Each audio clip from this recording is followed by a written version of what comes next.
پیر کسے کہتے ہیں، یعنی پیر میں کون سی خوبی ہونی چاہیے؟ دیکھو نبی صلی اللہ علیہ وسلم سے کے ہاتھ پہ دو طرح کی بیعت ہوتی تھی، ایک جہاد کی بیعت ہوتی تھی، ایک اصلاح کی بیعت ہوتی تھی۔ جہاد کی بیعت کا بھی قرآن میں ذکر، اور ایک اعمال کی بیعت۔ اعمال کی بیعت کیا؟ یا ایھا النبی اذا جاءک المؤمنات یبایعنک، اے نبی جب آپ کے ہاتھ پہ مومن عورتیں آ کے بیعت کریں، علی اللہ یشرکن باللہ شیئا، اعمال پہ بیعت ہو رہی ہے۔ نمبر ایک، اللہ کے ساتھ شریک نہیں کریں گی، لا یسرقنا، چوری نہیں کریں گی، لا یزنینا، زنا نہیں کریں گی، ولا یاتینا ببہتان یفترینہ بین ایدیہن وارجلہن، کسی پر بہتان نہیں لگائیں گی، ولا یعصینک فی معروف، کسی شرعی حکم میں آپ کی مخالفت نہیں کریں گی، فبایعہن، تو آپ ان کو بیعت کر لیا کریں۔ تو صحابہ کس کے ہاتھ پہ بیعت ہوتے تھے؟ بولیں، نبی کے ہاتھ پہ۔ یہ بیعت جہاد کی بھی ہوتی تھی اور اعمال کی بھی ہوتی تھی۔ جب نبی صلی اللہ علیہ وسلم دنیا سے گئے ہیں تو جہاد اور خلافت والی بیعت تو باقی رہی، اعمال والی بیعت کو وقتی طور پہ ختم کر دیا گیا، کیونکہ جو مشائخ تھے اگر وہ نبی کے نائب بن کے لوگوں کو بیعت کرتے تو خطرہ تھا بغاوت نہ ہو جائے، کیونکہ خلیفہ کے ہاتھ پہ بیعت ہو رہی تھی اور اس وقت بغاوتوں کے خطرے بہت تھے، اسلامی حکومت پوری طرح اسٹیبل نہیں ہوئی تھی، تو اس میں خطرہ تھا کہ بھئی بیعت کر رہا ہے، ایسا نہ ہو کل خلافت کا اعلان کر دے۔ تو لیکن جب اسلامی حکومتیں مضبوط ہو گئیں، یہ خطرہ ختم ہو گیا، تو علماء نے اسی بیعت کے عمل کو دوبارہ زندہ کیا کہ لوگوں سے جہاد پہ یا خلافت پہ بیعت لینا خلیفہ کا کام ہے، حاکم وقت کا کام، وہ علماء نہیں کریں گے، وہ کون کرے گا؟ حاکم وقت، اس کے ہاتھ پہ بیعت۔ لیکن اصلاح کی بیعت کون کرے گا؟ بزرگان دین اور علماء کرام۔ تو یہ سلسلہ اس وقت سے چلتا آ رہا ہے، اب تک امت میں زندہ ہے کہ علماء پھر وہ اجازت دیتے تھے کہ ہمارے بعد اس کے ہاتھ پہ بیعت کر سکتے ہو، ان کو لگتا تھا کہ یہ نیک ہے تو یہ اصلاح بھی کر سکتا ہے تو اس کے ہاتھ پہ۔ تو یہ سلسلہ، اس میں فراڈی بھی بہت آئے، 2 نمبر پیر بھی بہت آئے اس میں، لیکن ایسا نہیں ہے کہ سارے ہی غلط ہو گئے۔ تو یہ سلسلہ اب تک ہے۔ میں بیعت تھا حضرت مفتی رشید احمد صاحب رحمہ اللہ سے، اگر میں ان سے بیعت نہ ہوتا تو جو ٹوٹی پھوٹی خدمت اللہ دین کی مجھ سے لے رہا ہے، یہ ایک سوال ہی پیدا نہیں ہوتا تھا، خود بھی گمراہ ہوتا، آپ کو بھی گمراہ کر دیتا میں۔ تو حضرت مفتی رشید احمد صاحب بیعت تھے مولانا عبد الغنی پھول پوری سے، وہ بیعت تھے مولانا شرف علی تھانوی سے، یہ سلسلہ حاجی امداد اللہ مہاجر مکی سے ہوتا ہوتا ہوتا ہوتا بہت پیچھے تک جاتا ہے یہ۔ تو یہ اس وقت وہاں تک جاتا ہے جب مشائخ نے اس بیعت کے عمل کو زندہ کیا تھا۔ تو اس کے فائدے بہت ہیں، لیکن بیعت ہونا کس سے، یہ بہت امپورٹنٹ چیز ہے۔ نمبر 1، اسے پہلے بزرگ سے خلافت ملی ہو، اجازت بیعت ملی ہو، اپنے بارے میں خود نہ کہتا ہو کہ میرے ہاتھ پہ بیعت کرو، بلکہ اس کو پہلے جو سلسلہ چلا آ رہا ہے مشائخ کا، ان میں سے کسی سلسلے سے اجازت ملی ہو، یعنی انہوں نے اس پر اعتماد کیا ہو، ایک بات۔ نمبر 2، اس توحید پرستو مشرک بولو نا۔ آج کتنے ہمارے پیر کو غیب کا علم ہے، ہمارے پیر کو سب پتہ چل جاتا ہے، پیر کے باپ کو بھی کچھ نہیں پتہ چلتا۔ پیر بھی میرے اور آپ کی طرح کا انسان ہے، بشر ہے۔ مشرکین نبی سے آ کے کہتے تھے آپ چشمہ جاری کریں، آپ یہ کریں، آپ نے فرمایا قل سبحان ربی هل كنت الا بشرا رسولا، اللہ ہر عیب سے پاک ہے، وہ سب کچھ کر سکتا ہے، میں نے کب دعویٰ کیا کہ میں خدا ہوں؟ میں بشر ہوں، میں انسان ہوں، تو انسان تھوڑی یہ سب کچھ کر سکتا ہے۔ وہ کہتے تھے غیب کی باتیں بتائیں، آپ نے فرمایا اگر لو كنت اعلم الغیب لاستكثرت من الخیر، مجھے غیب کا پتہ ہوتا مجھے تو کوئی مصیبت ہی نہ پہنچتی۔ سمجھ میں آ رہی ہے بات کہ نہیں آ رہی؟ تو پیر کیا ہوتا ہے؟ وہ کوئی ہوائی آسمانی مخلوق نہیں ہوتا، وہ میری اور آپ کی طرح کا کیا ہوتا ہے؟ بولتے کیوں نہیں، منہ سے پھوٹتے کیوں نہیں؟ انسان ہوتا ہے، بشر ہوتا ہے، اسے کچھ بھی نہیں پتا ہوتا بیچارے کو، کب کیا ہوگا، مرے گا کب، زندہ کب ہوگا، کیا ہو رہا ہے مارکیٹ میں، اخبار پڑھے گا تو پتا چل جائے گا، اخبار نہیں پڑھے گا تو پتا نہیں چلے گا۔ تو لوگ پیر کو سمجھتے ہیں کوئی اور ہی مخلوق ہے، وہیں سے معلومات لے لے کے پارسل ہو رہی ہیں یہاں، کوئی مخلوق نہیں، عجیب سی میرے اور آپ کی طرح کا ایک سادہ سا انسان ہے، بس اور کچھ بھی نہیں ہے۔ تو نیک ہے، لہذا آپ اس کے ہاتھ پہ کیا ہو رہے ہیں؟ بیعت ہو رہے ہیں۔ نیک بھی ہے اور مصلح بھی ہے۔ مصلح کا مطلب یہ ہوتا ہے کہ نیک بنانا جانتا بھی ہے، تربیت کرنا جانتا ہے۔ بعض لوگ تربیت یافتہ ہوتے ہیں، تربیت دینا نہیں آتی۔ دیکھو فوج میں سب ٹریننگ حاصل کرتے ہیں، لیکن جو نئے کیڈٹ بھرتی ہوتے ہیں نا، ان کے لیے، ان کو ٹریننگ دینے کے لیے ہر ایک کی سلیکشن نہیں ہوتی، ٹریننگ دینے کے لیے الگ بندے ہوتے ہیں۔ سمجھ میں آ رہی ہے بات کہ نہیں آ رہی؟ کتنے لوگ باڈی بلڈر ہوتے ہیں, فزیکل فٹنس بہت اچھی ہوتی ہے, لیکن وہ فزیکل فٹنس کے ٹیچر نہیں ہوتے, وہ ٹیچنگ کے لیے الگ کورسز کرنے پڑتے ہیں. تو یہاں بھی یہی ہے, بہت سے لوگ نیک ہوتے ہیں لیکن وہ لوگوں کو نیک بنانا جانتے نہیں ہیں, لوگوں کی اصلاح کرنے کی ان کو تربیت نہیں ہوتی. تو ایسے آدمی جو نیک بھی ہو, نیک کا مطلب عقیدہ بھی صحیح ہو اور کسی بدعتی نہ ہو, سب سے اہم بات یہ, اس کا ہر عمل کہاں سے ثابت ہو؟ سنت سے, صحیح حدیث سے ثابت ہونا چاہیے, کسی ایسے عمل پہ نہ ڈال رہا ہو جو سنت کے خلاف ہو. تیسری چیز یہ کہ کبیرہ گناہ پہ اصرار نہ ہو, اصرار علی الکبیرہ کا مرتکب نہ ہو. کبھی کسی سے گناہ ہو گیا, توبہ کی توفیق مل گئی, وہ سب بشر سے, ہر بشر سے ہو سکتا ہے, لیکن اس پہ اصرار نہ ہو. کبیرہ گناہ کا مرتکب ایسا نہ ہو کہ گناہ ہو رہا ہے تو ہوئے ہی چلے جا رہا ہے اور توبہ نہیں کرتا اس سے. تو یہ چند شرطیں جس میں پائی جائیں گی تو اس سے بیعت ہونا جائز ہے. لیکن بیعت کر کے کرنا کیا ہے؟ شریعت کے معاملات میں اس کی اطاعت کرنی ہے جو تربیت سے متعلق ہے. مسئلہ اس سے نہیں پوچھنا, مسئلہ کس سے پوچھنا ہے؟ مفتیان کرام سے. سمجھ میں آ رہی ہے بات کہ نہیں آ رہی؟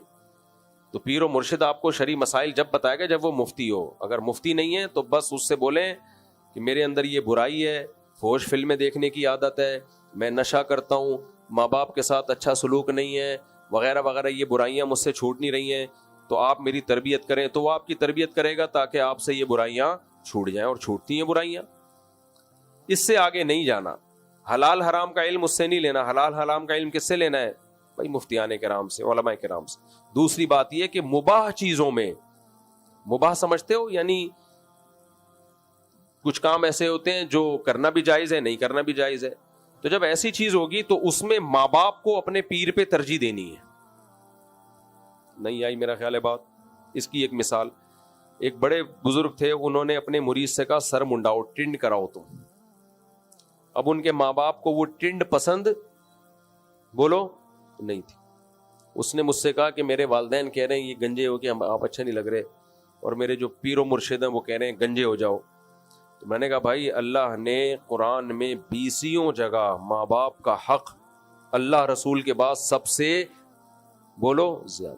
اب یہ بال رکھنا نہ رکھنا کوئی شریعت کا تو اس سے تعلق نہیں ہے. تو اس میں اگر آپ کے ماں باپ کو آپ کی ٹنڈ بری لگ رہی ہے تو کس کو فالو کرنا ہے؟ ماں باپ کا دل دکھانا کیا ہے؟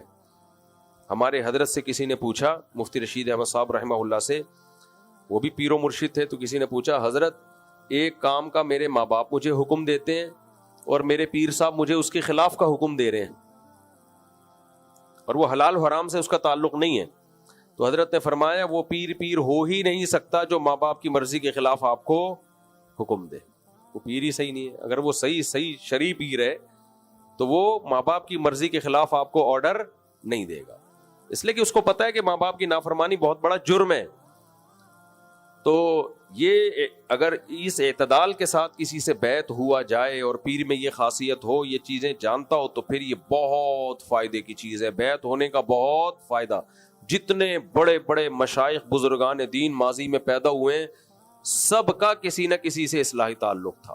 یہ جو آج مذہبی اسکالر آ رہے ہیں نا فرعون بنے ہوئے, وجہ کیا؟ ان کا کوئی مینٹور نہیں ہوتا. یہ چند کتابیں پڑھ کے عالم بنتے ہیں اور خود کو سمجھنے لگتے ہیں اور اپنے بارے میں ان کو وہم ہو جاتے ہیں ہم بہت نیک ہیں, پھر وہ تکبر کا ایک کنستر بن جاتے ہیں. اللہ بچائے. بجلی علی میں سوال مکمل کروں. مفتی صاحب اگر بچہ آپریشن سے پیدا ہو, آج کل تو آپریشن سے ہی ہو رہے ہیں, تو پھر کی بھی عورت 40 دن تک نماز نہیں پڑھے گی؟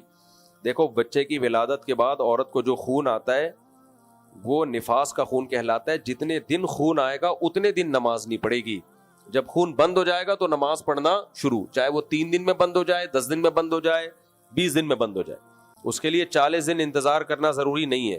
40 دن کا مطلب یہ کہ اگر بند ہی نہیں ہو رہا, 40 دن سے بھی اوپر چلا گیا, تو پھر 40 دن کے بعد غسل کر کے نماز شروع کر دے گی وہ.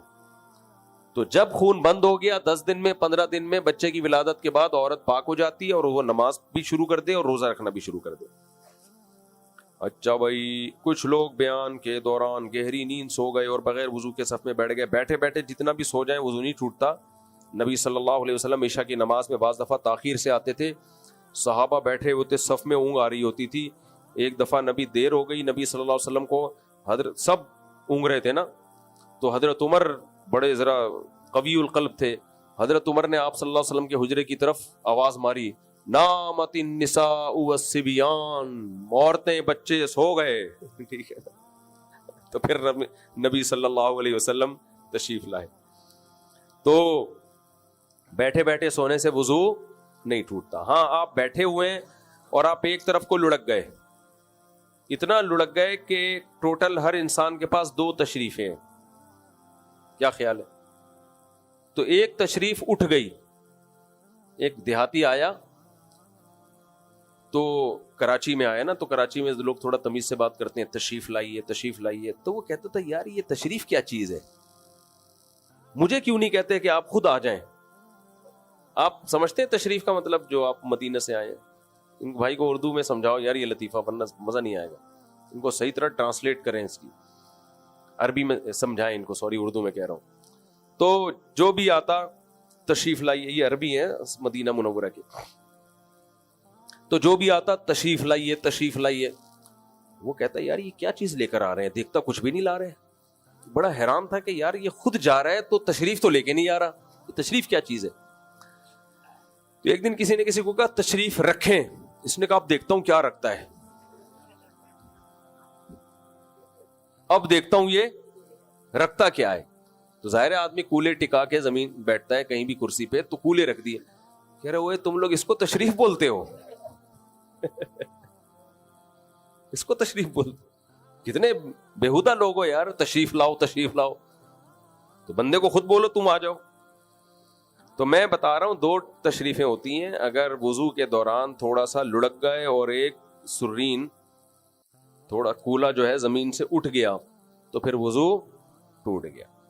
یا لیٹ کے سو گئے, اگر ٹیک لگا کے بھی بیٹھے ہوئے ہیں لیکن دونوں سرین زمین پہ ٹکی ہوئی ہیں, تو اس سے بھی وضو نہیں ٹوٹتا. سمجھ رہے ہو؟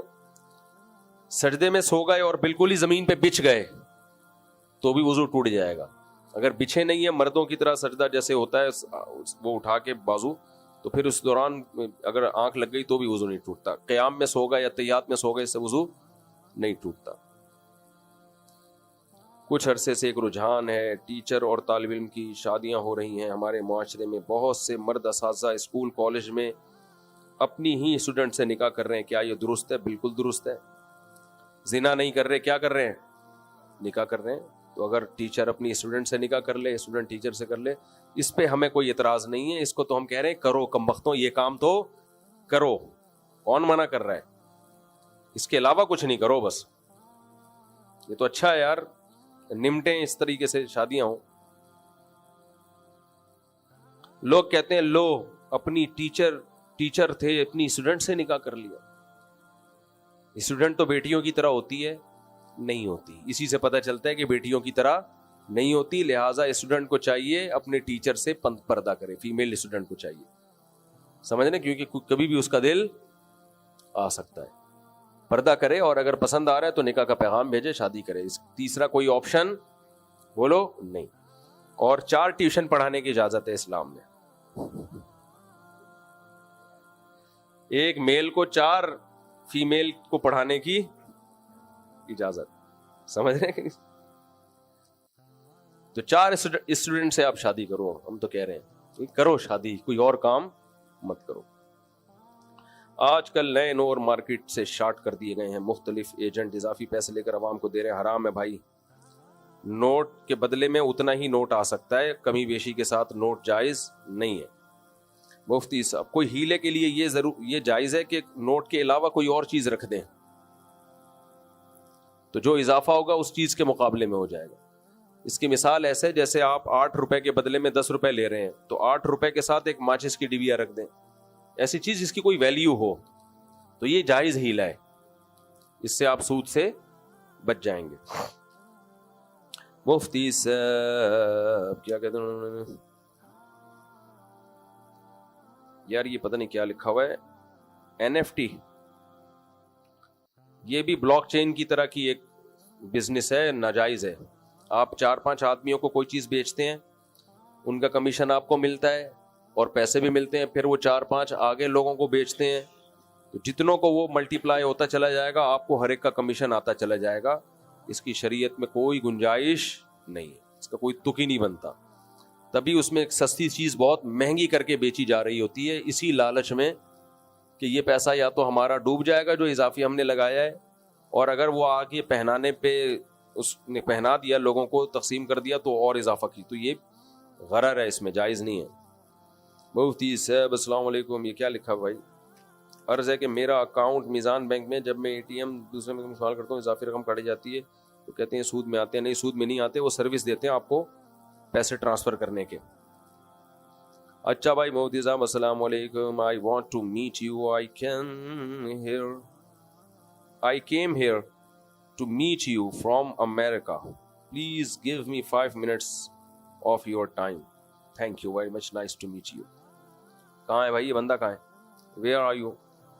اچھا, اردو میں ملیں گے یا انگلش میں ملیں گے؟ آپ کو انگلش آتی ہے, پھر اردو میں بات کریں گے. میں ہمیشہ انگلش میں اس سے بات کرتا ہوں جس کو انگلش نہیں آتی, اور آپ لوگ بھی امریکہ جاؤ نا, اردو میں بات کیا کرو. یہ میں آپ کو, جن کو انگلش آتی ہے وہ بھی کس میں بات کیا کریں؟ اردو میں. کینیڈا, امریکہ, یو کے, جس کو بھی یہاں انگلش آتی ہے جب ان ملکوں میں جائے تو اللہ کا واسطہ اردو میں بات کیا کرے وہ, کیونکہ وہاں لوگوں نے ہمیں بتایا کہ مفتی صاحب آپ کے یہاں سے لوگ آتے ہیں, وہ بلا وجہ کی نا بھرم میں لینے کے لیے انگلش مارنا شروع کر دیتے ہیں, اور پھر گورے ہنستے ہیں ان کے اوپر. تو مجھے بھی انہوں نے پابند کیا بیان اردو میں ہی کرنا ہے. میں نے کہا بھائی مجھے اتنی انگلش نہیں آتی کہ میں انگلش میں بیان کروں. انہوں نے کہا آتی بھی ہونا تو اردو میں بیان کرنا ہے. اور مجھے یہ بھی کہا وہاں سے جتنے اسکالرز آتے ہیں خدا کے لیے ان کو بولو اردو میں بیان کیا کرو, اس میں کوئی عیب نہیں ہے اردو میں. کیونکہ کہتے ہیں جب وہ یہاں سے آ کے جو وہاں بڑے فنٹر سمجھے جاتے ہیں نا, انگلش میں ٹھش پش کر رہے ہیں لوگ, بڑے سلوٹ کرتے ہیں, کہتے ہیں یہاں آ کے کوئی سلوٹ نہیں کرتا, ان کو ہنستے ہیں. تو اس لیے میں پہلے پوچھ لیتا ہوں انگلش آتی ہے, اگر آتی ہے تو پھر اردو میں بات کروں گا, نہیں آتی تو پھر ہم بھی انگلش میں بات کریں گے آپ سے, سمجھ رہے ہیں؟ ان کو چونکہ انگلش آتی ہے اس لیے ہم بات کس میں کریں گے؟ اردو میں بات کریں گے, کیونکہ آپ کو انگلش آتی ہے نا, تو میں اردو میں بات کروں گا. اور کون ہے؟ اور بھی کوئی تھا؟ آپ پہلے بھی ملے ہوئے لگ رہے ہیں مجھے. اچھا بھائی مفتی صاحب میں شادی شدہ نہیں ہوں, پھر بھی میرا, او بھائی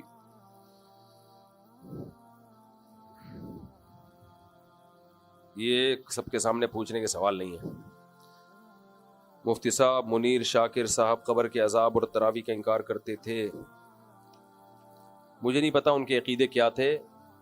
میں نے تو ان کو فیور اس لیے کیا کہ جب میں پریشانی میں تھا انہوں نے مجھے بہت زیادہ فیور کیا, بڑا دل بڑا کیا, تو اس لیے میں ان کا شکر گزار رہوں گا. اللہ ان کی شہادت قبول فرمائے, ان کے درجات کو اللہ تعالیٰ بلند فرمائے. باقی جب کوئی دنیا سے چلا گیا تو کیا کرنا ہے اس کے جو ہے نا ان باتوں کو لے کے. یہاں ایک تنظیم ہے فکر شاہ ولی اللہ کے نام سے, اس میں بہت سارے اشکالات ہیں علماء کو اس تنظیم پہ. بیت الخلاء کا مسئلہ رہتا ہے آخر میں. بھائی صاحب کیا بات ہے, مجھے حکیم نہیں ہوں میں, ان کو قبض ہے اور کہہ رہے ہیں جب میں زور لگاتا ہوں تو قطرے آتے ہیں. پیشاب کے بعد کہتے ہیں قطرے آتے ہیں, اس سے کچھ ہوتا نہیں اگر پیشاب کے بعد قطرے آتے ہوں یا پہلے قطرے آتے ہیں, کوئی اتنا خطرناک مسئلہ نہیں ہے یہ. بعض حکیم بہت بتا دیتے ہیں جیسے پتہ نہیں کیا ہو گیا, کچھ بھی نہیں ہوتا اس سے. بہرحال علاج کرا لو کسی سمجھدار ڈاکٹر یا حکیم سے, لیکن یہ کوئی اتنی خطرناک بیماری نہیں ہے کہ کوئی بہت ہی کوئی مسئلہ ہو جاتا ہو اس سے. آپ کی رائے میں انگریزی میں کون سے قرآن کی تفسیر سب سے بہتر ہے؟ مفتی تقی عثمانی صاحب کی تفسیر بہت آسان بھی ہے اور بہت بہتر بھی ہے. شادی میں لڑکی والوں کی طرف سے کچھ بھی دینا جائز ہے کیا؟ آپ نے فرمایا شادی منانا جائز نہیں. میں نے تو نہیں کہا کہ شادی منانا جائز نہیں. لڑکی والے دینا چاہیں تو کیا کریں, دے دیں. تو آپ ان کو منع کر دو ہمیں کچھ نہیں چاہیے, پھر بھی دے دیں تو رکھ لو, زیادہ فنٹر بننے کی کوشش مت کرو. پاکستان میں کعبے کی طرف پاؤں یا پیچھے قرآن ہونا حرام سمجھا جاتا ہے. دیکھو یہ اختلافی مسئلہ ہے کہ کعبے کی طرف پاؤں کرنا جائز ہے یا نہیں ہے. عرب علماء کہتے ہیں جائز ہے, اور وہ کہتے ہیں اس کے ناجائز ہونے کی کوئی دلیل نہیں ہے. ہمارے ہاں بر صغیر کے علماء کہتے ہیں ناجائز ہے کیونکہ اس کے جائز ہونے کی کوئی دلیل نہیں ہے. سمجھ میں آ رہی ہے بات کی نہیں؟ تو یہ سوچ کا فرق ہوتا ہے. اب عرب علماء کہتے ہیں جائز ہے کیونکہ ناجائز ہونے کی کوئی دلیل نہیں. ہم یہ کہتے ہیں کہ قرآن مجید میں اللہ تعالیٰ نے شاعر اللہ کی تعظیم کا، اس کو رسپیکٹ دینے کا حکم دیا ہے. سمجھ میں آ رہی ہے بات؟ اللہ نے کیا حکم دیا؟ وَمَن يُعَظِّمْ شَعَائِرَ اللَّهِ، جو اللہ کے شاعر کی تعظیم کرتا ہے فَإِنَّهَا مِن تَقْوَى الْقُلُوبِ، یہ دل کے تقوی کی علامت ہے. تو اللہ نے جب آرڈر دے دیا کہ شاعر اللہ، تو شاعر اللہ میں تو سب سے بڑا بیت اللہ ہے، تو بیت اللہ کی تعظیم تو کرنی پڑے گی. اب ہم یہ کہتے ہیں کہ جب قرآن نے بتا دیا کہ تعظیم بیت اللہ کو رسپیکٹ دینا فرض ہے، لازم ہے، تو اب ایک ایک چیز میں نہیں قرآن بتائے گا کہ یہ بھی نہ کرو یہ بھی نہ کرو. ہر وہ چیز جو عرف میں توہین سمجھی جاتی ہے عرف میں، تو وہ بیت اللہ کے ساتھ بھی وہ عمل جائز نہیں ہوگا. آپ اپنے والد کے سامنے کبھی پاؤں پھیلا کے اس کی طرف پاؤں کر کے نہیں بیٹھ سکتے. اب آپ اپنے ابا کی طرف پاؤں کر کے بیٹھے ہوئے ہیں، ابا کو آیا غصہ، ابا نے کہا یہ کیا کر رہے ہو؟ آپ جواب میں کہیں ابا اس پر کوئی صحیح حدیث نہیں ہے کہ ابا کی طرف پاؤں کرنا ناجائز ہے. ابا اس دلیل کو مان لے گا؟ ابا کہے گا اللہ نے حکم دیا نا ماں باپ کا احترام کرو، آپ کہیں گے ہاں. تو بیٹا یہ احترام کے خلاف ہے. ہر وہ چیز جو احترام کے خلاف، عرف میں احترام کے خلاف سمجھی جاتی ہے، وہ شرعن کیا ہوگی؟ ناجائز ہوگی. تو پاؤں کرنا تو 100% بیت اللہ کے تعظیم کے خلاف ہے، 100%. اس میں دو رائے نہیں ہو سکتی. بیت اللہ کی طرف تھوکنے سے نبی نے منع کیا رخ کر کے، تو پاؤں کرنا بھی یقیناً توہین ہی ہے. تو اس میں دلیل اس سے نہیں پوچھی جائے گی کہ اس کے ناجائز ہونے کی کیا دلیل ہے، دلیل اس سے پوچھی جائے گی جو کہے اس کے جائز ہونے کی کیا دلیل ہے. البینۃ علی المدعی، دلیل مدعی کے ذمہ ہوتی ہے. باقی نبی صلی اللہ علیہ وسلم نے جو بیت اللہ کی طرف پشت کیا کرتے تھے وہ اس لیے جائز ہے، وہ نبی نے اس لیے اس کی اجازت دی کہ وہ اس میں حرج ہے. ایسی تعظیم جس میں انسان حرج میں واقع ہو جائے وہ شریعت میں پسندیدہ نہیں ہے. ایک تعظیم اور احترام ایک لمٹ میں ہوتی ہے نا، بہت حرج میں. اب بیت اللہ کی طرف پیٹ کرنا بھی ناجائز ہو جاتا، وہ تو لاکھوں لوگ حج کرتے ہیں بھی بندہ پہنچا ہوا ہے تو وہ کون پشتی نہیں کریں گے، تو یہ تو بڑا مسئلہ ہو جائے گا. تو جہاں ضرورت ہو وہاں جائز ہے. تو نبی صلی اللہ علیہ وسلم نے بیت اللہ کی طرف پشت کی ہے تاکہ لوگوں کو پتہ چلے یہ جائز ہے. تو پشت کرنا جائز ہے، پاؤں کرنا جائز نہیں ہے. اور جہاں ضرورت ہوگی وہاں پاؤں کرنا بھی جائز ہوگا. جیسے معذور لوگ ہیں ان کے لیے پاؤں کو فولڈ کر کے نماز پڑھنا مشکل ہے تو وہ بیت اللہ کی طرف پاؤں پھیلا کے نماز پڑھیں. ہسپتالوں میں کیا ہوتا ہے، بعض دفعہ جو بیڈ ہے پیشنٹ کا اس کا رخ قبلے کی طرف ہوتا ہے، اس کا تو اب مریض کے لیے مجبوری ہوتی ہے، وہ بیڈ چینج نہیں کرنے دیتے، تو وہ ٹھیک ہے، جائز ہے. تو اس میں پھر پریشان ہونے کی ضرورت نہیں ہے. اس میں پھر یہ نہیں کہ پاؤں موڑو، کوئی بات نہیں بھائی، جہاں ضرورت ہے وہاں جائز ہے. اسی طرح قرآن کی طرف بلا وجہ پشت کرنا ٹھیک نہیں ہے، لیکن جہاں پشت کرنے میں، پشت سے بچنے میں پریشانی ہو رہی ہے تو وہاں کوئی حرج نہیں ہے. اس لیے یہ جو عرب ملکوں میں ہم نے دیکھا ہے لوگ پچھلی صف میں بھی قرآن پڑھ رہے ہوتے ہیں تو جائز ہے. یہ لوگ آگے بیٹھے ہوئے ہوتے ہیں ان کی پشت قرآن کی طرف ہو رہی ہوتی ہے، جائز ہے کیونکہ یہ ضرورت میں داخل ہے. کیونکہ اگر آپ اس کو جائز نہیں قرار دیتے تو صرف جو اگلی صف میں ہوں گے وہی قرآن پڑھ سکتے ہیں، پچھلی صف والا تو پڑھ ہی نہیں سکتا. تو آپ اتنے لوگوں کو قرآن کی تلاوت سے محروم کر رہے ہو بھائی. ہمارے یہاں اتنی ٹینشن لوگوں نے دی ہوئی ہے، پشت ہو رہی ہے بھائی، پھر وہ بیچارہ اینگل چینج کرتا رہتا ہے بیٹھ کے، اس کا اپنا فرما الائنمنٹ آؤٹ ہو جاتی ہے اس کی. تو ادب تمیز کو پر عمل کرنا چاہیے، لیکن اس کو مسلط نہیں کرنا چاہیے اپنے اوپر.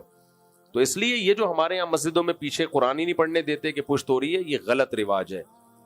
تو پیچھے بھی آدمی ہونے چاہیے، قرآن پڑھیں، اس سے پیچھے بھی پڑھیں، کوئی بات نہیں. اگر آگے کسی کی پشت ہو رہی ہے تو اس کی توہین کی نیت نہیں ہے اور ضرورت بھی ہے تو یہ شرعن جائز ہے، اس میں کوئی حرج نہیں.